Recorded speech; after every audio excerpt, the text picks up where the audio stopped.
প্ৰিয় দৰ্শক, মানুহে সততে সমস্যা দেখিলে বা সমস্যাত পৰিলে ভাগি পৰে। ভয়তে এটা সমস্যাৰ ওপৰত আন এটা সমস্যাই দেখা দিয়ে। প্ৰকৃততে সেইখিনি সময়ত নিজৰ লগত কি হয় একো ক'ব নোৱাৰা হৈ পৰে। কিন্তু সেইখিনি সময়ত যিয়ে নিজৰ লগত ভগৱানৰ ওপৰত বিশ্বাস ৰাখে, তেওঁই সেই কঠিন পৰিস্থিতিৰ পৰা নিজকে উদ্ধাৰ কৰিব পাৰে। ভগৱানে আচলতে আমাক বিভিন্ন ধৰণে সহায় কৰে। আজিৰ ভিডিঅ'টো আমি তেনে কেইটামান উপায় লৈ আহিছোঁ, যিয়ে আপোনাক বিভিন্ন কঠিন পৰিস্থিতিৰ লগত যুঁজিবলৈ সাহস দিব। ভগৱানে আপোনাক কেতিয়াও সমস্যাত পৰি থাকিবলৈ নিদিয়ে। ভগৱানে আপোনাক কেনেকৈ সহায় কৰে, এবাৰ এই কথাখিনি শুনিলেই নিজেই গম পাব।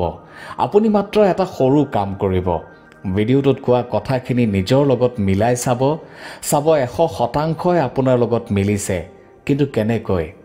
নমস্কাৰ প্ৰিয় দৰ্শক, মোৰ ইউটিউব চেনেল মটিভেটৰ নিৰঞ্জনলৈ মই নিৰঞ্জন শৰ্মাই আপোনালোকক স্বাগতম জনাইছোঁ। আপোনালোকলৈ এটি অতি বিনম্ৰ অনুৰোধ, আপোনালোকে চেনেলটো ছাবস্ক্ৰাইব নকৰিলেও ভিডিঅ'টো এটা লাইক কৰি দিব। আপোনাৰ এটা লাইকে বহুতো অনাথ শিশুৰ জীৱন উদ্ধাৰ কৰাত সহায় কৰিব। কাৰণ আমি আমাৰ চেনেলৰ পৰা পোৱা ধনৰ এটা অংশ অনাথ শিশুৰ জীৱনটো সুখকৰ কৰি তোলাত আগবঢ়াই আছোঁ। আপুনিও আমাৰ এই যাত্ৰাত অংশীদাৰ হওক। আৰু এটা বিশেষ অনুৰোধ, ভিডিঅ'টো সম্পূৰ্ণকৈ চাব, তেতিয়াহে আপুনি উপকৃত হ'ব। আধৰুৱা জ্ঞান অতি বিপদজনক। আহক এতিয়া ভিডিঅ'টোৰ মাজলৈ আগবাঢ়োঁ। প্ৰথম কথাটো হৈছে যে মানুহৰ আটাইতকৈ ডাঙৰ দুৰ্বলতা। মানুহৰ আটাইতকৈ ডাঙৰ দুৰ্বলতা কি জানেনে? এবাৰ ভাবি চাওকচোন, ধন, প্ৰেম নে অহংকাৰ?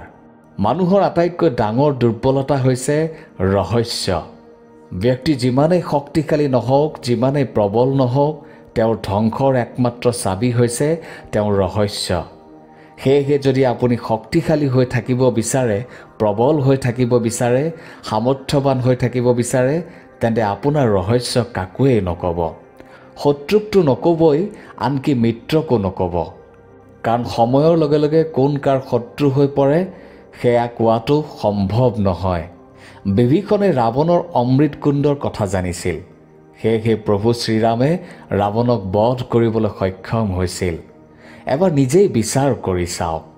দ্বিতীয় কথাটো হৈছে আপুনি কোন? আপোনাৰ অস্তিত্ব কি? আপুনি এতিয়া কি আৰু আগলৈ কি হ'ব পাৰে? এইটো এটা অতি বিচিত্ৰ প্ৰশ্ন, কিন্তু সিমানেই মহত্বপূৰ্ণ। মানুহে সদায় বৰ্তমানৰ লক্ষ্যৰ কাৰণে বা কৰ্মৰ কাৰণে নিজৰ অতীতক দায়ী কৰে। নিজৰ জন্ম আৰু নিজৰ পৰিয়ালকো দায়ী কৰে।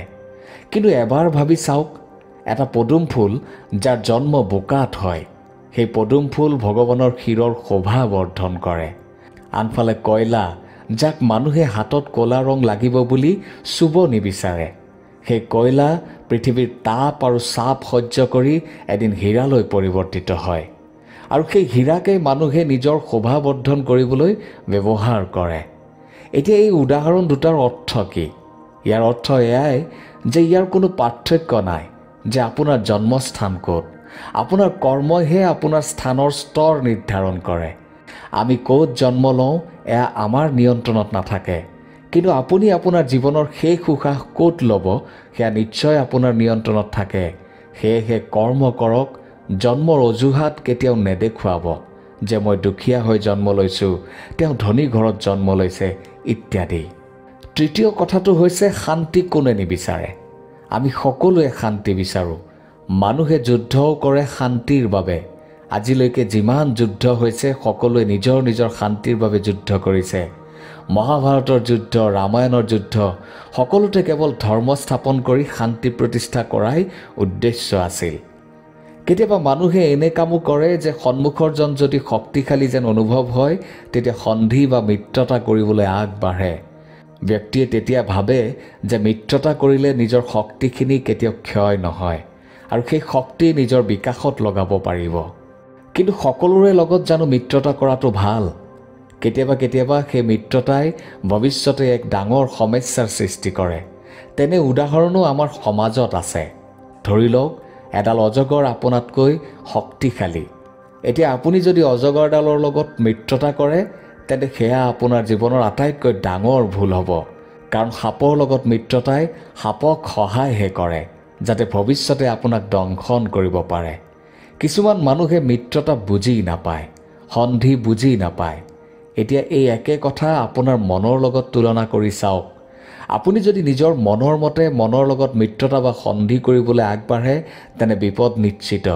কাৰণ মনে সদায় সহজে হোৱা কামটো কৰিহে ভাল পায়, যি হয়তো আপোনাৰ বাবে সমস্যাৰূপে থিয় দিব পাৰে। গতিকে এবাৰ নিজেও ভাবি চাওকচোন। চতুৰ্থ কথাটো হৈছে যে আমাৰ সকলোৰে সন্মুখত এটা সমস্যা প্ৰায় দেখা দিয়ে। সেয়া হৈছে শিৰণত কৰা বা নতমস্তক কৰা, আৰু যদি সহজভাৱে কওঁ তেন্তে সেয়া হৈছে কাৰ আগত আপুনি নিজকে সৰু কৰিব আৰু কাৰ আগত আপুনি ডাঙৰ হৈ দেখুৱাব। এই ক্ষেত্ৰত বিভিন্নজনে বিভিন্ন মতামত আগবঢ়ায়। কোনোবাই হয়তো আপোনাক ক'ব যে আপুনি বয়সত ডাঙৰ, গতিকে আপুনি কিয় সৰু হৈ দেখুৱাব। আৰু কোনোবাই হয়তো ক'ব যে বয়সত তুমি সৰু হ'লেও তুমি উচিত কথা কৈছা, গতিকে তুমি কেতিয়াও সৰু নহ'বা। কেতিয়াবা আকৌ এনেকুৱাও হয় যে যাৰ টকা পইচা ধন সম্পত্তি যথেষ্ট থাকে, তেওঁ নিজকে এনে লাগে যেন তেওঁ কেতিয়াও সৰু হ'বই নোৱাৰে। এটা বৰ ডাঙৰ সমস্যা নহয়নে? কিন্তু ইয়াৰ আঁৰৰ সত্যতা কি বাৰু? কাৰোবাৰ আগত সৰু হোৱা বা ডাঙৰ হোৱা সেয়া সম্পূৰ্ণৰূপে পৰিস্থিতিজনিত। পৰিস্থিতি অনুযায়ী আপুনি যদি কাৰোবাৰ আগত সৰু হ'ব লাগে তেন্তে হওক, কাৰণ তেতিয়া আপোনাৰ নাম বাঢ়িব, আপোনাৰ ব্যৱহাৰক মানুহে স্বীকৃতি দিব, আপোনাৰ অহংকাৰৰ আকাৰ কমিব। আৰু যদি কাৰোবাৰ আগত নিজকে ডাঙৰ বুলি দেখুৱাব লাগে তেন্তে পিছুৱাই নাহিব, কাৰণ তেতিয়াও সমাজত আপুনি উচ্চ স্থানেই পাব। কেৱল মাত্ৰ ভালকৈ বিচাৰ কৰি চোৱাহে প্ৰয়োজন যে কোনটো উচিত কোনটো অনুচিত। পঞ্চম কথাটো হৈছে যে এটা অতি ডাঙৰ প্ৰশ্ন। কোৱা হয় যে মানুহৰ জন্ম আন সকলো জন্মতকৈ শ্ৰেষ্ঠ। ইয়াৰ কাৰণ কি? বহুতেই কয় যে মানুহে কথা পাতিব পাৰে, বিচাৰ কৰিব পাৰে অথবা আৱিষ্কাৰ কৰিব পাৰে, অদ্ভুত বা আচৰিত যন্ত্ৰ বনাব পাৰে বা সাজিব পাৰে। কিন্তু এয়া সত্য নহয়।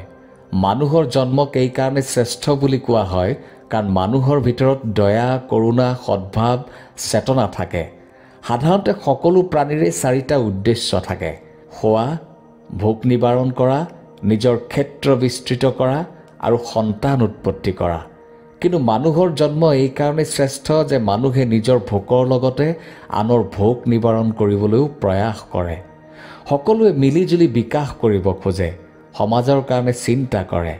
কেৱল নিজৰ কাৰণে চিন্তা কৰাটো পশু প্ৰবৃত্তি বুলি কোৱা হয়।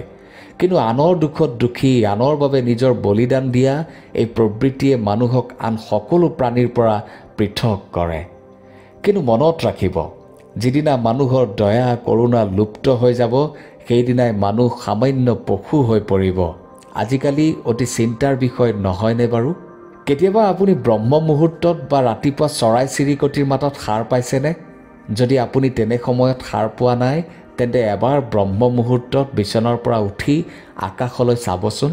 সেই সময়ত আপুনি দেখিব যে ৰাতিপুৱাবলৈ বাকী থকা সময়খিনিত অন্ধকাৰ আৰু অতি গভীৰ হৈ পৰে। ইয়াৰ অৰ্থ কি জানেনে? যেতিয়া সমস্যা চৰম সীমাত উপনীত হয় তেতিয়া সেই সমস্যাৰ সমাধান নিচেই কাষতে থাকে। কিন্তু যিয়ে এই গভীৰ অন্ধকাৰৰ লগত হাৰি যায় তেওঁ সেই অন্ধকাৰত ডুবি যায়। আনহাতে যিয়ে সংঘৰ্ষ কৰে তেওঁৱেই সেই অন্ধকাৰৰূপী সমস্যাৰ পৰা বাহিৰলৈ ওলাই আহিব পাৰে। সদায় মনত ৰাখিব, সমস্যাৰ অন্ত যিমানেই অন্ধকাৰময় নহওক, এক নতুনৰ আৰম্ভণি হ'বই।